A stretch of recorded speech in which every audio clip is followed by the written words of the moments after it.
team like Kyrie and KD, or the Lake Show with King James and AD. Wish I could match him up with the bad boys from the 80s, but no black and white, I need that in HD. HenDawgz.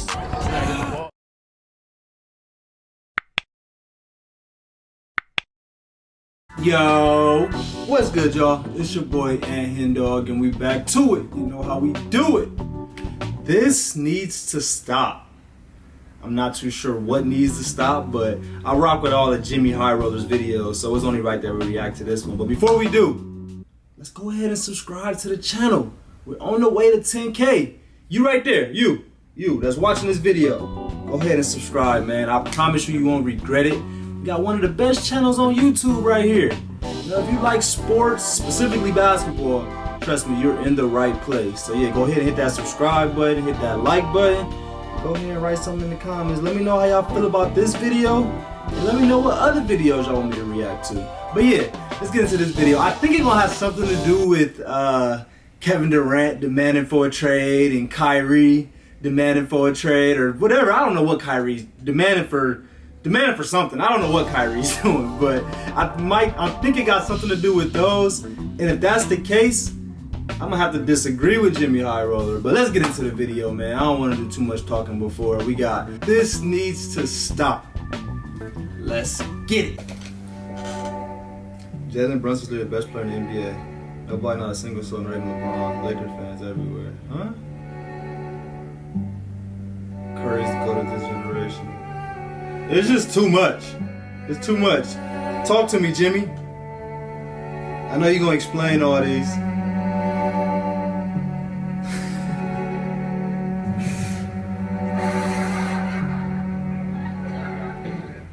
The good old hot take.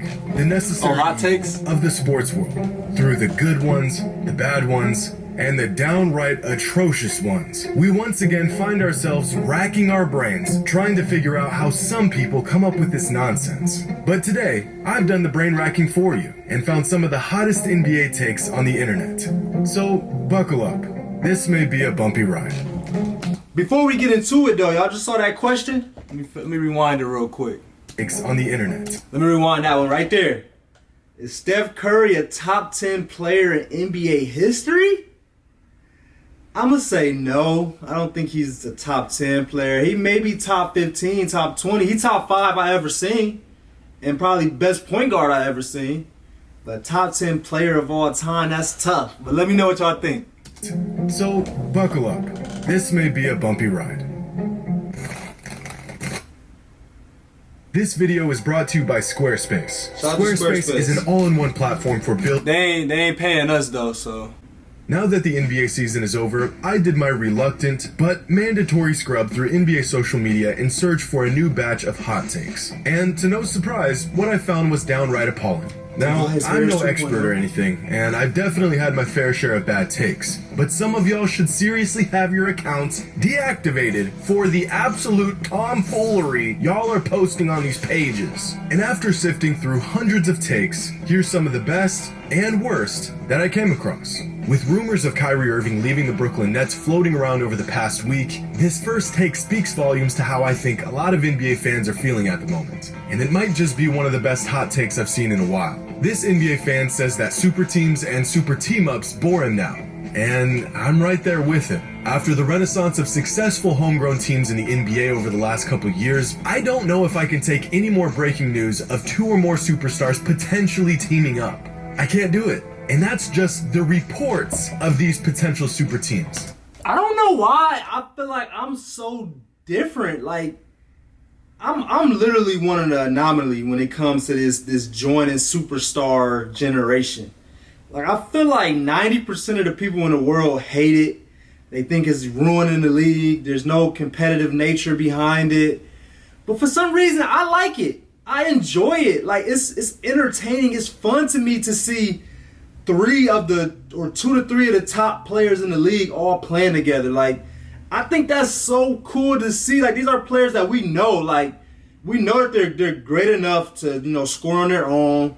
They can win games by themselves. Like, they're proving themselves to be these great Hall of Fame players or superstars or whatever.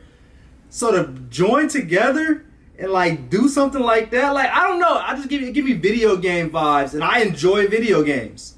So I don't know why I feel like I'm like always one of the only people that, wasn't mad when KD decided to go to Golden State, or I wasn't upset when LeBron decided to go to Miami Heat, or when the Boston, I like all of that. It just seemed fun and like refreshing and just like a super cool team to watch. But yeah, let me know what side y'all on. Are y'all on that side that I'm on, which I don't think there's too many people that is, or are y'all on the 90% where everybody hates KD? He's a beta male. I don't even know what a beta male is. Somebody explain that to me. But everybody, LeBron is soft. He wouldn't join this team. I was like, I don't know, man. Like, I get it.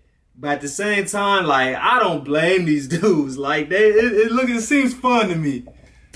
The actual team-up of superstars are even more boring than the news itself. I mean, just look at how the last few blockbuster team-ups have gone. Kyrie and Durant, absolute shambles. Add James Harden, even bigger bust. Kawhi Leonard and Paul George. I'm not even joking when I say this. Sometimes I actually forget they're even on the same team. 3 seasons in and nothing to show for it. Bradley Beal and Russell Westbrook, first round exit. Joel Embiid and James Harden, too early to tell, but still bounced out of the second round. The last time a superstar team-up worked was in 2020 when the Lakers won the championship. But ever since then, they've been a mess. Honestly, I hope the whole super team, superstar team-up thing is just a phase the NBA has been going through, and that it will end soon. It's played out, and it creates unnecessary hype around teams that, more often than not, accomplish virtually nothing. This is a really good take. This next take comes from a fan that seems to be fed up with the entire state of the NBA right now. This fan says that today's NBA has the weakest stars. Kevin Durant, James Harden, Ben Simmons, LeBron James, they also play in the weakest era. Now, what's the definition of weakest? Like the least talented, the least competitive? I might agree with that though, on as far as the competitive nature of it. I don't think they're weakest in the terms of athletic ability, but I agree with maybe just the competitive nature of it. This might be the least competitive group of superstars that we've ever seen. I might have to agree with that. But it is what it is. It's a business. Honestly, this fan isn't completely wrong, but he's not completely right either. If we're referring to their skill sets and abilities, no. Stop. Exactly. Today's NBA is as loaded as it's ever been. Organizations used to build around tall wings with a tight handle and a three-point shot in the bag.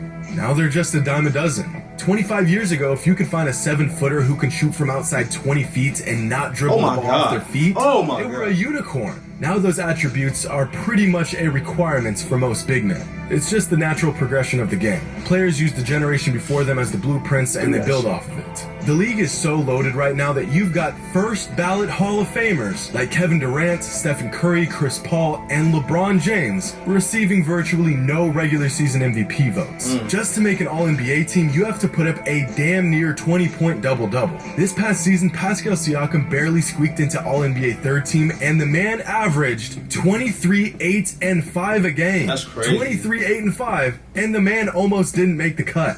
The NBA is exploding with talent right now. And if you believe otherwise, I implore you to just go watch a game. But I do think that the other half of this take has some validity to it. Mentally, psychologically, yeah, it does seem like some of today's NBA players are mentally weaker than some NBA players from the past. Raging on social media, replying to tweets from fans, replying to tweets from members of the media, replying to tweets from other players, complaining about every other call, or no call for that matter. So, yeah, I don't want to overgeneralize, but it really does feel like the NBA has gotten softer or weaker in that department.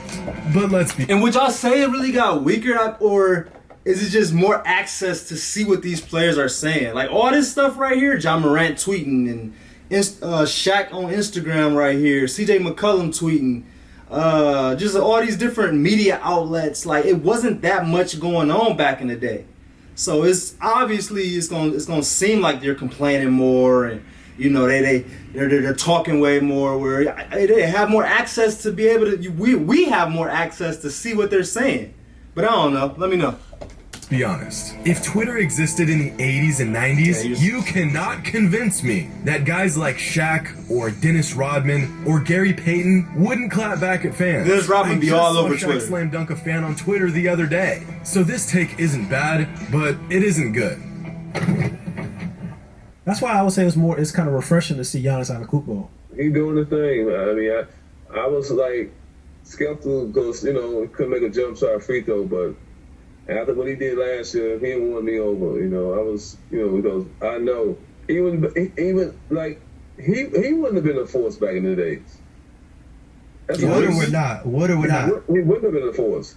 He wasn't be doing no Europe to the basket like he's doing Euro step to the basket and just get layup. No, somebody gonna knock his head off. He been come on the. Do y'all agree? He's 6'11", 250. Like, I don't know, Charles Oakley. Like, I get you got to make sure that we know that you keep what you was doing back in the day, being so rugged and tough, and I get it. But come on, man. Giannis, bro, will be dunking all over Luke Longley. Like, stop it, man. The bench back in the days. Yo, come on. That's kind of heavy. Come on. The first time I was like, maybe. Two-time MVP coming off the bench, Giannis? Who's guarding Giannis during your time? If he playing, I'm going to be a power forward, the next power forward. I mean, it didn't matter. But he wouldn't have been, you know, 50 and can't make a free throw jump shot. No, he'd be at the free throw line. Why do we do this? What does Charles Oakley have to gain by taking a shot at Giannis? Right. Coming off the bench? If I've said it once, I've said it a million times. All-time great players would be great in any era. They would adjust their game accordingly. That's what makes them great. This would be the equivalent of saying Shaq wouldn't be dominant in today's NBA because he doesn't have an outside shot. It's just ridiculous. Do you really think you're stopping this, Charles? Or this? Or No, this? he's not. Awesome. You know how to clothesline a guy and put him on his back. Congrats. OGs, let's talk, man. Let's talk, OGs. I know y'all watching this, and I know where y'all stand as far as today's game and the 80s and 90s basketball. But do y'all really think that Giannis would struggle? Like, I'm not saying that he gonna be the two-time MVP and he's gonna average 30 and 15 that he didn't average probably before, but to say that, y'all think he would come off the bench back in the day? Y'all think that it would just be power forwards that would be able to easily like guard him? Like, talk to me, man. Let's be real. Let's be real. No bias. Be real with me. Let me know. Now Giannis knows this is coming, and next time he comes down the court, he's going to Euro step past you and punch one in on your head. Or better yet, he'll just go right into your chest full speed and get the call every single time. Physical defense does not automatically mean good defense. In fact, a lot of the times, it means the exact opposite. When you can't guard a guy, you end up just hacking him. And aside from the all-time great bigs we all know from Oakley's era, who exactly were these amazing bruisers that Giannis would be coming off the bench behind? Right. Charles Oakley's best season in the NBA was in 1994. He was an all-star in that year. The starting power forwards across the league looked like this. Giannis is not only arguably bigger than every single starting power forward back then, right. The vast majority of these guys were just role players. Look at the Bucks starting power forward in 1994. Popeye Jones gonna guard him? He the only person that's 250 on there. And I see Charles Barkley, Larry Johnson. All right, Karl Malone. Karl Malone might be a good matchup for him. But still, man, like, stop it. Stop it. I didn't know Sean Kemp was 6'10" either. But come on, man. Like, let's be real. Be real. Like, Popeye Jones is not stopping him. Wayne Tisdale, never heard of the guy. It's some guys on there, bro, that Giannis will score 50 on. Like, let's be real. Think Brickowski. You're gonna tell me with a straight face that Giannis is coming off the bench for Frank Brickowski? Stop it. In terms of size and athleticism, the closest thing to Giannis in Oakley's era was probably David Robinson. And in the 22 games Oakley and Robinson faced off over the course of 13 seasons, Robinson averaged 22, 10, and 3 a game to Oakley's 10 and 9. They pulling out Were the there Carfax a lot of on dominant Oakley. big men in the 90s? Yeah, of course. Would Giannis have been one of those dominant big men? Yeah, Yes. of course. And to round out this episode of Hot Takes, this next one is a scorcher. After going back and retroactively looking at the 7-game series of the 2016 NBA Finals, this NBA page begs the question: Were the 2016 finals really all that exciting? Or was it a snooze fest up until Game 7? Stop it. Get some help. I assume most people watching this video right now were fans of the NBA in 2016, which means I could probably assume most of you watched this series in real time. And if you did, you know how exciting this final series was from start to finish. Sure, by just looking at this series through the narrow lens of just the final score, it looks like it wasn't all that exciting. In 6 of the 7 games, the winning team won by double digits. 2 of the 7 games ended in a blowout of 30 points or more. But are we already so removed from the series that we can't simply recall how incredible it was? That's crazy right there, though. How in back-to-back games, I see why people sometimes say that NBA games or just sports games in general are rigged. Because how do you win by 33 in game 2, and then the very next game you lose by 30? Like, that's kind of crazy, man. But hey, I'm not one of the people that think it's rigged, but that right there just kind of seems a little weird, man. But hey, it was a hell of a series, one of the best series of all time. It's not like we're talking about the epic Celtics comeback over the Lakers in the damn 1962 NBA Finals. This was 6 years ago.